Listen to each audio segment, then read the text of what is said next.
Assalamualaikum warahmatullahi wabarakatuh. Alhamdulillah nahmaduhu wa nasta'inuhu wa nastaghfiruh wa na'udzu billahi min syururi anfusina wa min sayyiati a'malina. May yahdihillahu fala mudilla lahu wa man yudlil fala hadiyalah. Asyhadu an la ilaha illallah wahdahu la syarika lah, asyhadu anna Muhammadan abduhu wa rasuluh. Ya ayyuhallazina amanu taqullaha haqqa tuqatih wa la tamutunna illa wa antum muslimun. Ya ayyuhan nas taqu rabbakumul ladzi khalaqakum min nafsin wahidah wa khalaqa minha zawjaha wa bassa minhuma rijalan katsiran wa nisaa. Wattaqullaha allazi tasaaluna bihi wal arham innallaha kana 'alaikum raqiba. Ya ayyuhallazina amanu taqullaha wa qulu qawlan sadida yuslih lakum a'malakum wa yaghfir lakum dzunubakum wa may yuti'ir rasulahu faqad faza fawzan 'azima. Amma ba'du fa in asdaqal hadisi kitabullah wa khairal hadi Muhammad sallallahu alaihi wasallam wa sharral umuri muhdatsatuha fa inna kulla muhdatsatin bid'ah wa kulla bid'atin dhalalah wa kulla dhalalatin finnar. Kita masih lanjutkan membacakan kitab Madarijus Salikin ini ya, jenjang spiritual para penempuh jalan rohani ya. Kita masuk bab tingkatan hidayah. Yang lalu sudah masuk tingkatan baru, tingkatan pertama ya. Tingkatan pertama dalilnya surat An-Nisa ayat 164 adalah peringkat di mana Allah Azza wa Jalla berbicara langsung kepada hambanya dalam kondisi sadar dan tanpa melalui perantara, bahkan langsung dari Dia kepadanya. Ini merupakan peringkat yang tertinggi, seperti Dia berbicara langsung kepada Nabi Musa bin Imran alaihissalam ya, dalam firman-Nya, dan Allah telah berbicara kepada Musa secara langsung. Nah, ini tingkat para nabi dan rasul ya, khususnya rasul. Nah, ya, tingkat yang pertama. Tingkat yang kedua yaitu melalui wahyu. Nah, ini termasuk golongan nabi ya. Nabi yaitu wahyu khusus untuk para nabi ya, tingkatan kedua. Dalilnya surat An-Nisa juga ayat 163. Sesungguhnya kami telah memberikan wahyu kepadamu sebagaimana kami telah memberikan wahyu kepada Nuh dan nabi-nabi sesudahnya. Kemudian dalil yang berikutnya surat Asy-Syu'ara atau Asy-Syura surat ke-42 ayatnya 51. Dan tidak ada bagi seorang manusia pun bahwa Allah berkata-kata dengan dia kecuali dengan perantaran wahyu atau di belakang tabir.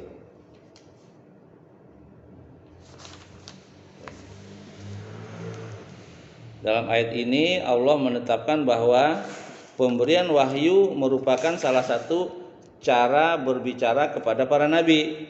Sedang dalam surat An-Nisa di atas disebutkan satu cara dalam berbicara kepada para nabi. Hal ini dikemukakan dengan menggunakan dua macam ungkapan. Yang satu adalah berbicara dengan khusus, artinya langsung ya, tanpa ungkapan. Yang satu adalah berbicara dengan khusus, langsung tanpa perantara, maksudnya ya. Sebagaimana berbicaranya Allah kepada Nabi Musa seperti disebutkan dalam surat An-Nisa ayat 164 tadi ya. Dan satu macam lagi adalah penyampaian perkataan nabinya, perkataannya secara umum yang menyampaikan makna dengan berbagai jalan ya, seperti wahyu melalui perantara. Wahyu melalui Jibril Pak ya? Ya, melalui Jibril langsung ya, secara umum ya. Kemudian pengertian wahyu menurut bahasa ialah pemberitahuan secara cepat dan rahasia. Jadi hanya nabi dan yang pesuruh Allah itu Jibril kan, pemberi wahyu kan Jibril. Makanya orang yang nggak ngerti, oh Jibril udah nggak ada lagi namanya Jibril, istirahat dah, nggak ada kerjaannya, katanya. Nggak begitu ya. Ada yang mengatakan bahwa bentuk fiil atau kata kerja ialah wahaya dan auha. Ada pula yang mengatakan bahwa artinya ialah melihat. Wahyu bermacam-macam sebagaimana akan dijelaskan berikut. Nah, Jadi kalau tingkat pertama itu khusus rasul ya, karena Allah berbicara langsung kepada calon utusannya. Kemudian kalau yang tingkatan kedua, itu wahyu melalui perantara. Ya, kita ada tingkat mana tuh, masih jauh kita ya. Gitu. Ya, nanti ada di sini, ya kan? Mungkin melalui mimpi, itu bisa tuh kita, ya kan? Ilham, ya kan? Atau firasat juga bisa itu. Kalau orang soleh ada firasat begini, ternyata benar, gitu kan? Sejadi. Nah, itu suatu karunia Allah juga. Nah, gitu ya. Yang ketiga, tingkatan hidayah yang ketiga dengan mengurus utusan berupa malaikat-malaikat kepada rasul dari kalangan manusia.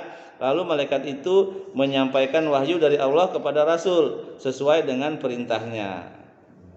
Ketiga tingkatan ini khusus untuk para nabi, bukan untuk yang lainnya. Jadi tadi tingkat hidayah yang pertama, kedua dan ketiga itu khusus para nabi dan rasul. Semua itu dia, cuma yang tingkat yang pertama yang paling tinggi itu yang Allah langsung yang menyampaikan, enggak melalui perantara. Kalau yang tingkatan kedua, ketiga melalui perantara, malaikat-malaikatnya. Ya. Jadi ketiga tingkatan ini khusus untuk para nabi, bukan untuk yang lain. Malaikat utusan Allah ini kadang-kadang menampakkan diri kepada rasul manusia dengan berwujud laki-laki dan dapat dilihatnya dengan mata, kepala dan dapat berbicara kepadanya. Kadang-kadang malaikat masuk kepadanya dengan menyampaikan wahyu yang harus disampaikan kepadanya dan setelah itu melepaskan dirinya. Ketiga cara penyampaian ini, ya, penyampaian wahyu ini dialami oleh Nabi Muhammad SAW.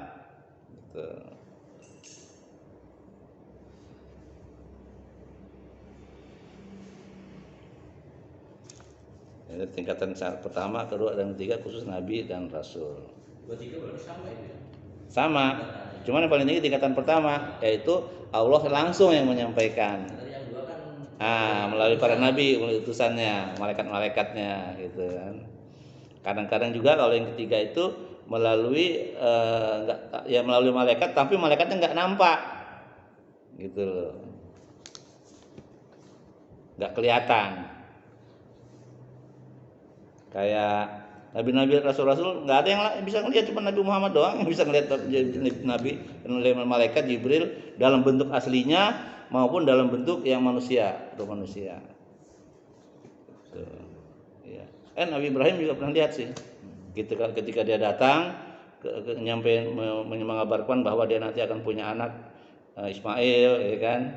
Nanti akan dia mengazab kaum Lut. Ya kan? Nabi Ibrahim ada tamu, seorang laki-laki yang tampan datang.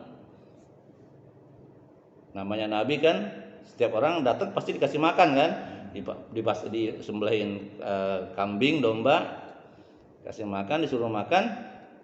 Malaikat nggak bisa ngambil, udah begini nggak kan? Takut ya, Nabi Ibrahim takut. Ini manusia bukan ya? Gitu, kok dikasih makan nggak mau. Jadi dijelasin, orang ngambil makanan nggak bisa itu. Nggak kena, ya namanya bukan manusia ya kan, malaikat tapi dalam bentuk manusia. Takut Nabi Ibrahim. Kamu nggak usah takut, katanya. Aku diutus Allah untuk mengabarkan bahwa kau akan mempunyai seorang putra, itu Ismail kan. Kemudian aku akan mengazab negeri sebelah. Dikata Nabi Ibrahim, itu saudaraku di sana ada Lut. Kau nggak usah khawatir, dia tidak akan terkena, katanya. Karena kan di Sodom kan, kaum Sodom itu diazab. Itu juga dia dalam bentuk aslinya juga datang ke Nabi Lut itu, gitu. Jadi itu tingkatan yang ketiga. Kemudian tingkatan yang keempat yaitu peringkat tahdits atau mendapatkan bisikan kebenaran ke dalam hatinya. Tingkatan ini masih berada di bawah tingkatan wahyu khusus dan di bawah tingkatan as-siddiqin, sebagaimana yang dialami Umar ibnu Al-Khattab radhiyallahu anhu seperti yang disabdakan Nabi SAW, innahu kana fil amami qablakum muhaddasuna fa in yakun biha zihil umati fa Umar ibnu Khattab, ya. Artinya sesungguhnya di kalangan umat-umat sebelum kamu terdapat orang-orang yang mendapatkan bisikan kebenaran, dan jika di kalangan umat ini ada, maka Umar bin Al-Khattab lah orangnya. Hadis riwayat Bukhari dan Muslim. Jadi banyak sekali ya Umar itu mendapatkan bisikan, seperti misalnya pada saat ada tawanan orang-orang dari Quraisy ya ditawan, kata Nabi, udah suruh tebus saja. Abu Bakar setuju. Abu Bakar mah bagaimana, Nabi aja kan ikut setuju gitu. Tapi Umar bilang jangan, dia ini seorang pembesar, kalau dia kita kan ada dalam pihak kebenaran. Dia bilang kita dalam pihak kebenaran ya Rasulullah, jangan suruh tebus, nanti dia akan berbuat makar lagi, bunuh penggal. Umar suruh. Tapi ya Nabi nggak ngikutin Umar. Ini kalau saya pernah jelasin di sirah Nabi ya. Umar akhirnya udah nurut kan Umar. Tiba-tiba Umar pergi, terus mereka dapat wahyu Nabi bahwa ucapan Umar itu benar. Nangislah tuh Nabi sama Abu Bakar, datang nangis gitu kan. Dan Umar dikabarin. Umar datang ke sana, lihat Nabi sama Abu Bakar nangis. Nabi bertanya, ada apa ya Rasulullah? Ya Abu Bakar, berilah tahu aku agar aku ikut menangis, katanya gitu. Kata Nabi, aku barusan mendapatkan wahyu membenarkan ucapanmu tadi bahwa orang tawanan itu harusnya dipenggal, bukan ditebus. Satu benar kan? Jadi banyak sekali Al-Quran yang menjelaskan bahwa ucapan Umar itu dibenarkan oleh Rasulullah, oleh Allah, gitu. Nah itu kan suatu karomah, gitu. Nah itu tingkatan para sidikin tadi kan, tingkatan yang keempat. Banyak tentang Umar seperti itu. Yang luar biasanya, kenapa kalian menangis ya Rasulullah? Ya Abu Bakar kan dia pengen tahu, kasih tahu saya biar saya ikut nangis, katanya kan gitu. Kan kalau dia nangis nggak tahu ujuk-ujuk, kalau nangis kan dia bingung ya kan. Kasih tahu bahwa ucapanmu itu benar, katanya. Tadi aku dapat wahyu dari Allah, turun wahyu bahwa ucapan Umar itu benar. Umar itu luar biasa, setan aja takut Pak sama dia. Ini Umar nih kalau mau ke sono nih lewat sini nih, ada setan, nggak jadi lewat sini setannya Pak, pindah ke sini, lari jalan-jalan lain. Luar biasa itu Umar. Abu Bakar nggak begitu, padahal lebih mulia Abu Bakar daripada Umar. Iya. Tapi Umar banyak banget karomahnya gitu. Tapi Abu Bakar juga banyak karomah dia gitu kan. Di antaranya pada saat Nabi wafat, Umar kan nggak percaya dia. Nabi ini nggak wafat. Siapa yang mengatakan dia wafat akan kupenggal, kusalib tangan kanannya dan kaki kirinya. Ya, begitu. Jadi sahabat pada takut ya. Namanya dia orang kuat, nggak ada yang berani. Siapa yang bilang Nabi wafat? Nabi hanya sakit, pingsan katanya gitu. Gak lama datang Abu Bakar pidato. Ya Umar duduk. Nggak mau dia, nggak dengar. Duduk. Bacainlah ayat Al-Quran. Langsung lunglai Umar. Padahal aku sering baca tuh ayat katanya. Bahwa barang siapa yang taat kepada barang siapa yang menganggap taat kepada Allah, Allah tidak mati. Tapi yang taat pada manusia akan mati. Ada kan seperti itu kan. Allah tidak mati, yang manusia mati. Baru dia sadar. Itu lama kan Nabi dikubur tuh memilih siapa yang jadi pemimpinnya. Abu Bakar nggak mau suruh Umar nggak mau nyuruh Abu Bakar. Jadi udah gitu tuh. Akhirnya Abu Bakar kan jadi khalifah yang pertama. Dia wafat baru gantinya Umar, wafat baru ganti Utsman terus Ali. Terus selesai sampai di situ. Jadi ada 4 khalifah itu.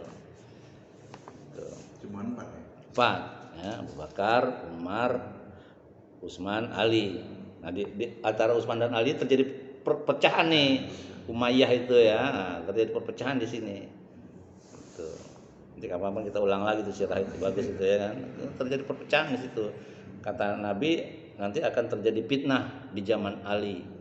Ternyata di zaman Utsman udah jadi perpecahan. Makanya begitu Utsman dibunuh, begitu ada suruh Ali disuruh kisos, Ali nggak mau. Gitu. Karena memang Utsman itu memang sahabat Rasulullah. Gitu terjadi perpecahan antara karena ada kaum Khawarij itu kan yang masuk. Jadi Khawarij itu sudah ada di zamannya para sahabat, zaman Nabi juga udah ada. Cuman nggak terlalu menonjol di zaman Utsman lah gitu. Di zaman Umar kalau nggak salah. Umar kan mati sama orang Quraisy itu, Lu'ay itu namanya itu, ibu ininya tusuk berdarah. Umar begini masih sholat dia. Tutup nggak keluar dulu kan ada dokter ya.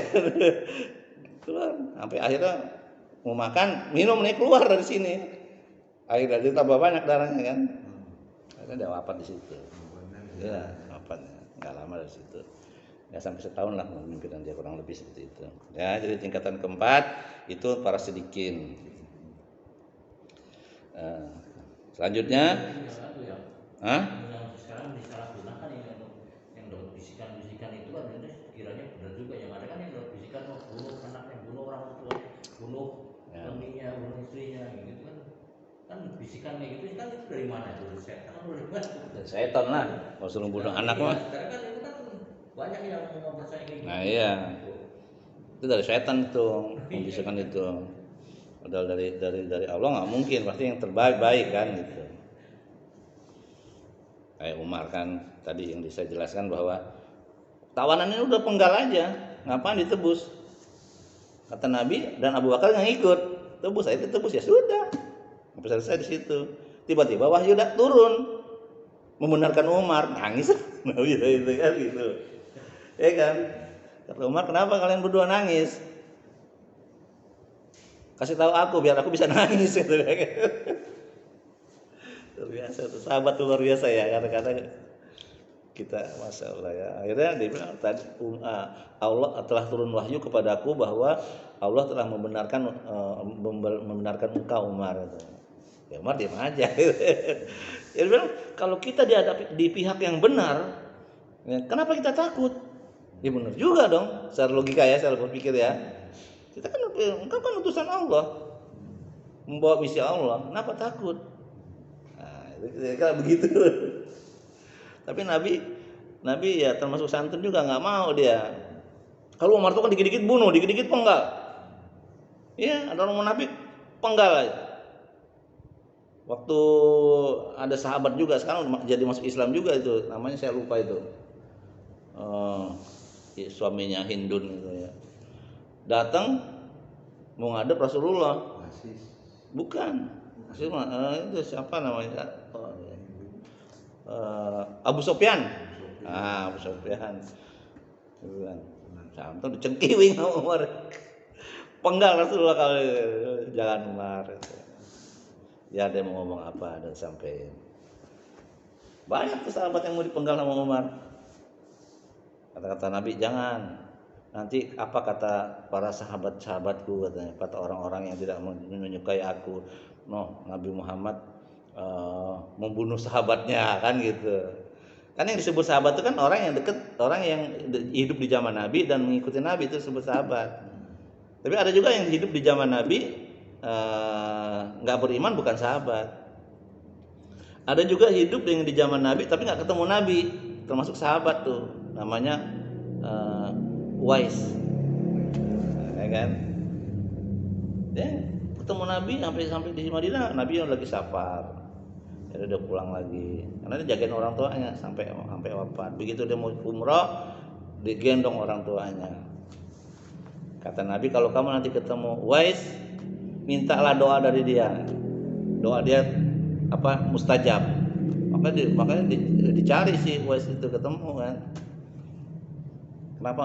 Kau adalah pemimpin di sini, masa minta kepada rakyat jelata? Ini perintah Nabi katanya.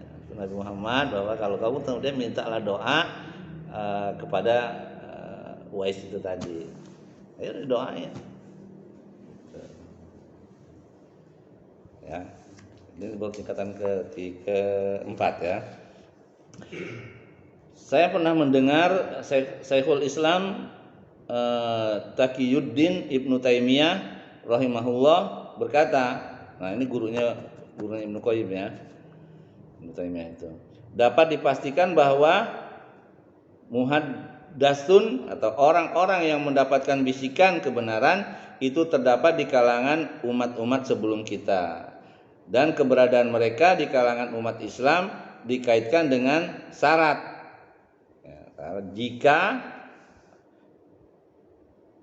padahal umat Islam adalah umat yang paling utama, karena umat Islam dibutuhkan oleh umat-umat sebelum kita, sedangkan umat Islam tidak membutuhkan mereka karena kesempurnaan kenabian dan risalahnya. Karena itu Allah tidak menjadikan umat ini membutuhkan adanya muhaddats, artinya orang yang mendapatkan bisikan kebenaran, dan mulham, orang yang mendapat ilham, juga tidak membutuhkan ahli kasyaf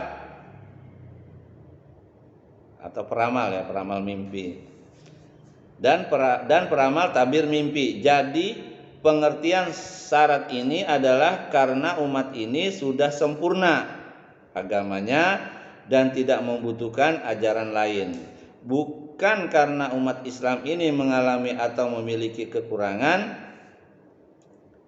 tersebut ya. Muhaddats ialah orang yang dapat bisikan di dalam jiwa dan hatinya mengenai sesuatu, kemudian apa yang terbisikkan dalam hatinya itu menjadi kenyataan. Ya, kalau bisikan yang benar ya dari Allah lah ya kan. Jadi kalau misalnya tadi Bapak bilang tadi itu bisikan bunuh, nggak mungkin Allah nyuruh bunuh anaknya sendiri kan. Dapat bisikan setan ya, dapat bisikan harus membunuh ini, harus begini katanya. Tapi kejadian sejauh Pak. Banyak itu. katanya udah dari takut nggak makan lah, macam-macam lah. Wah, rezeki dari Allah ya. Banyak. Ya ini antaranya itu. Ya kan.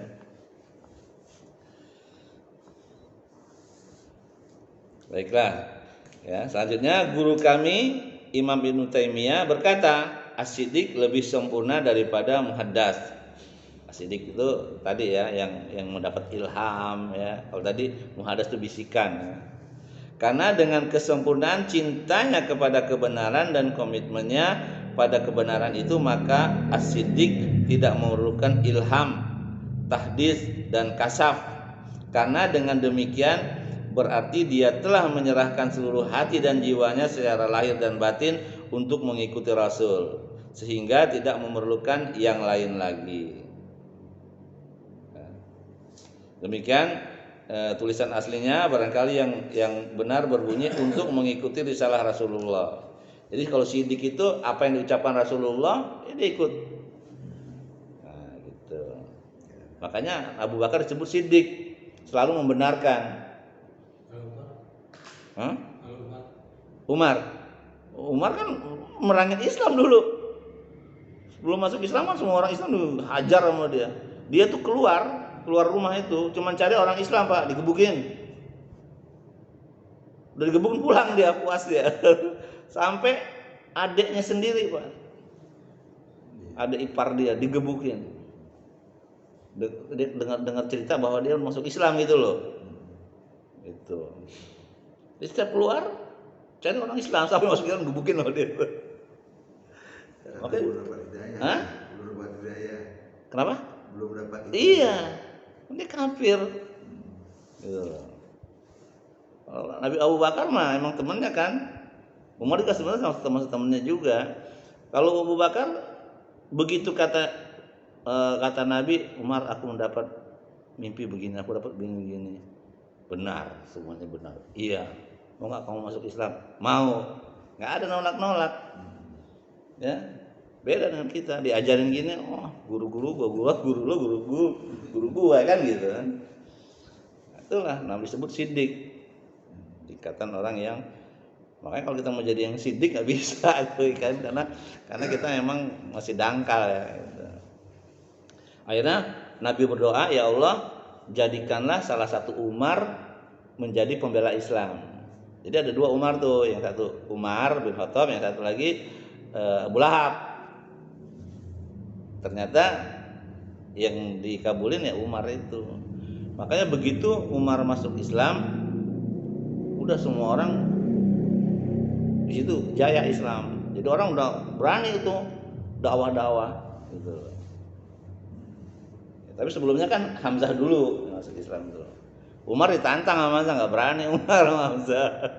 Hamzah juga kan lawannya macan, singa. Dia kalau berburu singa.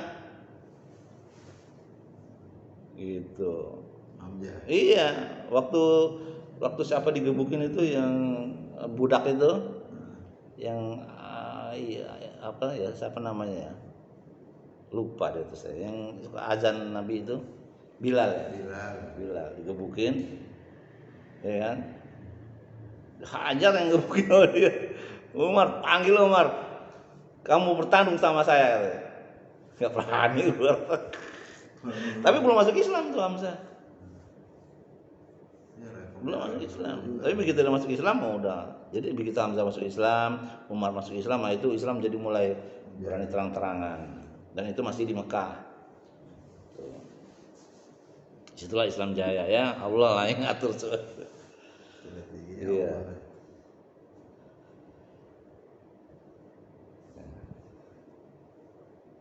Jadi risalah ini dia tidak lagi memerlukan hadis ya. Karena siddiqiyah juga terjadi sesudah wafatnya Rasulullah SAW, sebagaimana yang kita harapkan. Mudah-mudahan Syekhul Islam Ibnu Taimiyah dan muridnya Ibnu Qayyim termasuk siddiqin, dan kepatuhan para siddiqin ini kepada risalah Rasulullah SAW adalah bersifat totalitas, yaitu dalam ilmu, akidah, amal, keadaan, akhlak, dakwah, cinta, benci, dan dalam kesetiaan. Ya, kalau kita mau jadi siddiq ya kita mau ilmu dulu.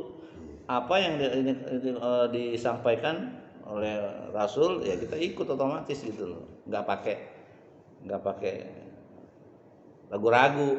Abu Bakar nggak pernah ragu dia kan. Gitu.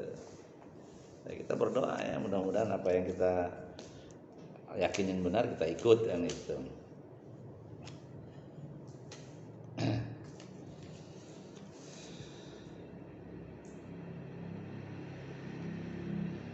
Ya, jadi beliau masalah Ibnu Qayyim ya, dan muhaddas harus mengkonfirmasi apa yang terbisikan dalam hatinya dengan apa yang dibawa oleh Rasul. Jika sesuai diterimanya, dan jika tidak sesuai ditolaknya. Dengan demikian maka tahulah kita bahwa peringkat siddiqiyah atau cinta, komitmen dan konsisten pada kebenaran itu lebih tinggi daripada tingkatan hadis. Jadi siddiqin lebih tinggi daripada hadis, mendapatkan bisikan maksudnya. Nah, jadi kita bisikan tuh harus dikonfirmasi dulu, bener nggak ini, ya kan? Dari perkataan Rasulullah ya kan, atau hadis-hadis Rasulullah. Kalau enggak ya enggak usah diikutin. Nah, gitu. Banyak kan orang kan bunuh tuh anak ntar enggak makan dibunuh beneran. Padahal dia gila itu kan. Ya kan banyak kan begitu, Pak. Udah terjadi itu. Misalkan harus membunuh bapaknya, harus membunuh anaknya. Kemarin itu kan ada 3 anak kan? 3 anak. Dibunuh. Tapi Hidup satu ya? Coba. Dapat bisikan katanya. Di sini kan dijelaskan harus dikonfirmasi dulu apakah itu perkataan Allah atau dari hadis dari Rasulullah atau bukan. Artinya kebaikan atau bukan. Kalau bunuh-bunuh kan bukan kebaikan. Bisa dapat bisikan saya harus ngerampok ini misalnya gitu kan, itu kan bukan kebaikan. Iya kan? Kayak si apa tuh Jampang ya apa dari tradisi riwayatnya Pitung. Pitung, nah itu kan ngerampok sana ngerampok sini bagian orang miskin kan gitu. Pitung termawang. Iya. Orang buat Cina ada yang orang nggak Nah itu kan. Diikutin sama si GE. siapa? Si yang bintang film itu apa namanya itu? Hah? Bukan Zulkarnain yang merampok emas yang di Sunda Kambangan sekarang siapa itu? Joni Indo. Masuk Islam kan dia jadinya kan. Jadi dai dia. Sekarang tobat dia. Iya. Tetap mimpi juga itu dia. Jadi udah dipraktekin sama dia. Beliau berkata lagi, apa yang dikatakan oleh orang-orang yang otaknya dipenuhi ke khayalan-khayalan dan ini tadi menghayal juga ya. Khayalan-khayalan, kejahilan, hatiku mendapatkan bisikan dari Tuhanku. Maka benar bahwa hatinya mendapat bisikan, tetapi dari siapa? Dari setannya atau dari Tuhannya? Kalau ia mengatakan hatiku mendapatkan bisikan dari Tuhanku, berarti dia menyandarkan pembicaraan bisikan itu kepada orang yang tidak jelas. Ya. Berarti ia menyandarkan pembicaraan atau bisikan itu kepada orang yang tidak jelas bahwa dia membisikkan kepadanya, dan ini berarti kebohongan. Ya. Lebih-lebihin juga bisa kan. Selanjutnya beliau berkata, dan muhaddas di kalangan umat ini tidak berkata demikian sama sekali. Allah melindunginya dari berkata demikian. Suatu hari sekretaris Umar bin Al-Khattab pernah menulis, ini adalah apa yang diberitahukan Allah kepada Amirul Mukminin Umar bin Al-Khattab. Maka Umar berkata, hapuslah tulisan itu dan tulislah, ini adalah pendapat Umar bin Al-Khattab. Nggak mau dia perkataan Allah, nggak mau, hapus saja. Ini adalah pendapatku katanya. Jika benar itu adalah dari Allah, dan jika salah maka itu adalah dari Umar sendiri.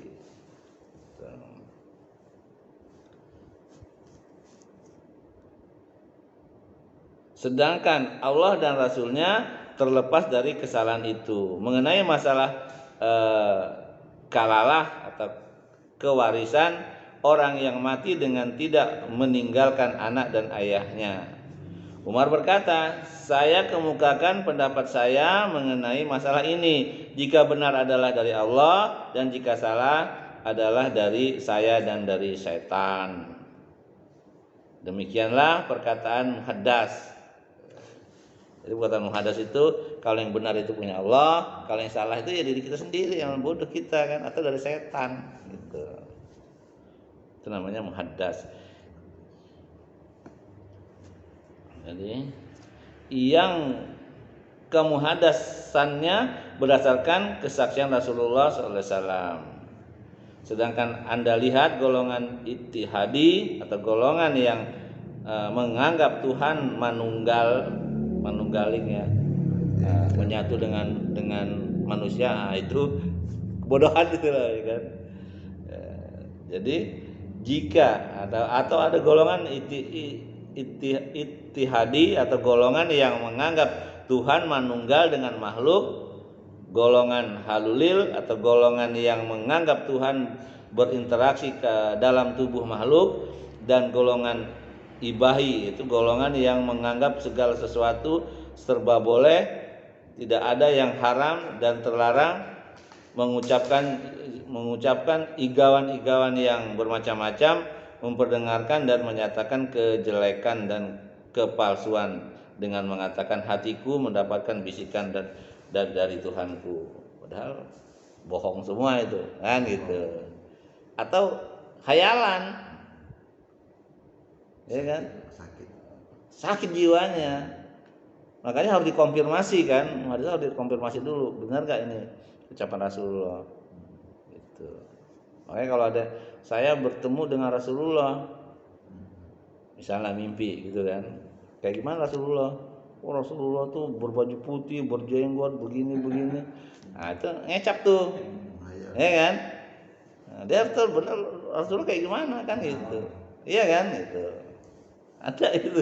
Ya gitu, ngomong begitu. Padahal itu setan tuh gitu kan. Walaupun sebenarnya Nabi tidak bisa diserupain oleh setan. Tapi kalau dia udah ngecap, oh, rambutnya putih semua, jenggotnya putih. Itu ketahuan. Nabi kan ya nggak putih rambutnya, hitam. Uban cuma ada uban di jenggotnya ada beberapa helai doang. Udah bilang putih, itu setan itu. Itu udah bohong berarti ngarang dia kan. Kalau keyakinan sama mengimani gimana Pak? Bedanya? Kita yakin nih, seperti misalnya agama lain udah yakin, tapi kita mengimani bahwa apa yang dia maksud itu Ya lebih tinggi iman. Lebih tinggi iman daripada yakin, ya kan? Kalau iman kan lebih tinggi lah derajat daripada yakin. Gitu.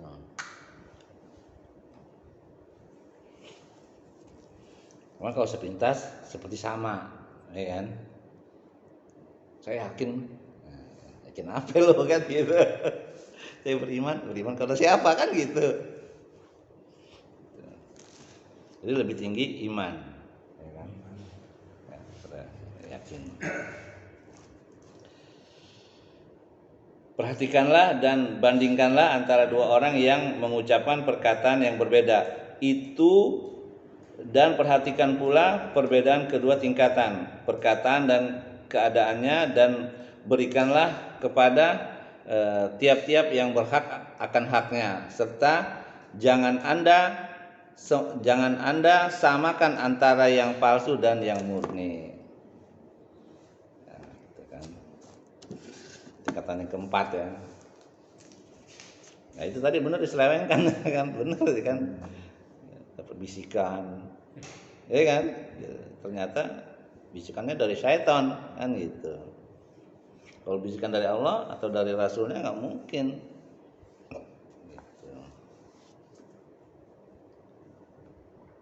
Nah kalau misalnya seperti ada orang mati suri, terus kayak mati beneran tapi enggak tuh dia ketemu apa-apa gitu, nah itu bisa saja benar kalau itu kebenaran gitu kan. Gitu. Makanya harus dikonfirmasi ceritanya kepada ustadz yang atau ulama yang paham, jangan diceritain kepada pendeta.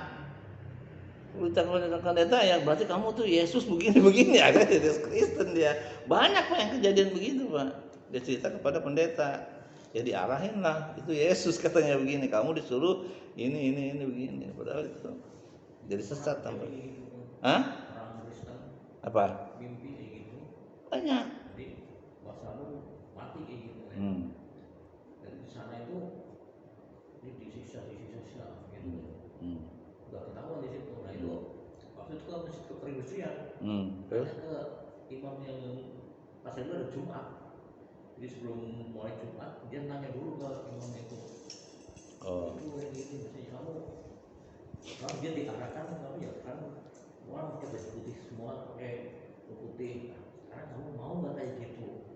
Nanti habis Jumatan dia masuk Islam. Oh, ya kan? Itu. Ya berarti kita lalu khotbahnya itu nyinggung itu semua, jadi orang yang datang dari ini, orang yang ada di depan kita gitu. beruntung dia, berarti dapat hidayah dia kan? Gitu. Jadi dia udah pernah meninggal, bisa disiksa itu orang-orang yang kayak gini-gini itu Islam gitu. Itu terus terang ngomongin gitu, bukan Islam gitu. Banyak orang yang mendapat hidayah dari mimpi, ya kan? Dari rezeki, dari kekayaan, dari musibah juga banyak Pak. Orang dapat hidayah dari Allah itu. Orang dapat hidayah itu artinya dia masuk Islam. Kalau masuk Islam bukan dapat hidayah, itu azab.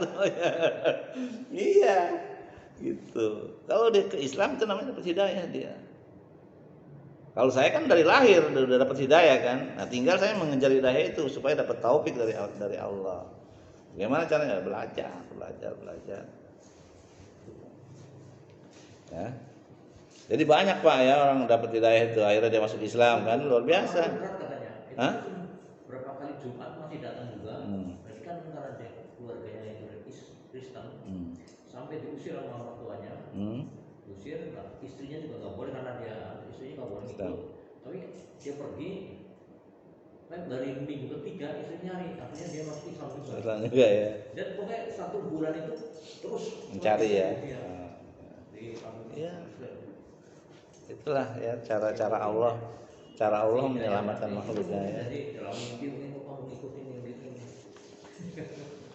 Tapi kalau kebalikan malah kafir kan? Azab. Ada. Iya. Artinya dari Islam. Makanya dia masih Islam nih, tiba-tiba dia dapat mimpi. Dia tanya ke pastor, itu Yesus katanya gitu kan. Jadi kamu harus begini. Nah, gitu loh. Ada yang di YouTube juga ada itu. Ada itu Ustaz kita yang dari Islam tapi anak yang apa kan orang tua itu kafir kan orang tua. Iya, ada. Dia dapat mimpi, macam-macam lah.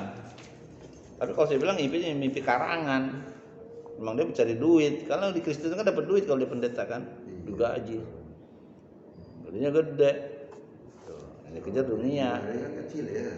Kecil. Paling dapat duit berapa duit? Iya, pokoknya gede.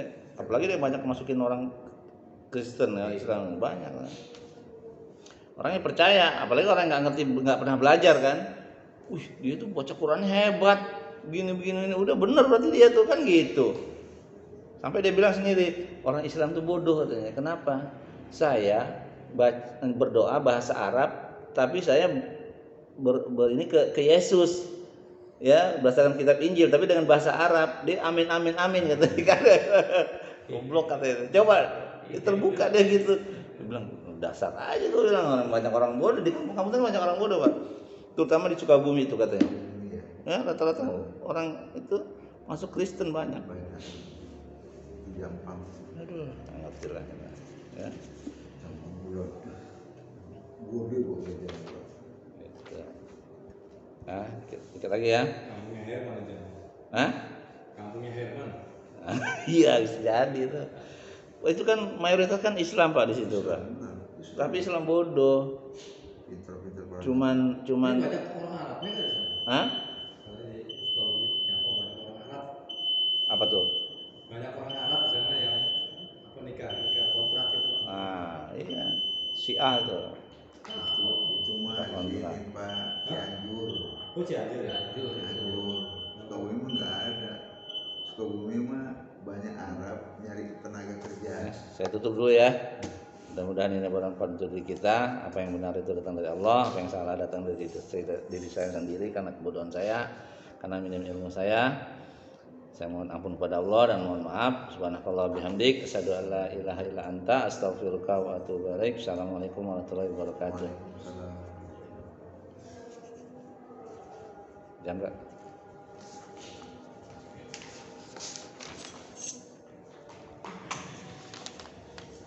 Ada 10 nih tingkatan juga. Banyak juga di depan. Jadi kalau saya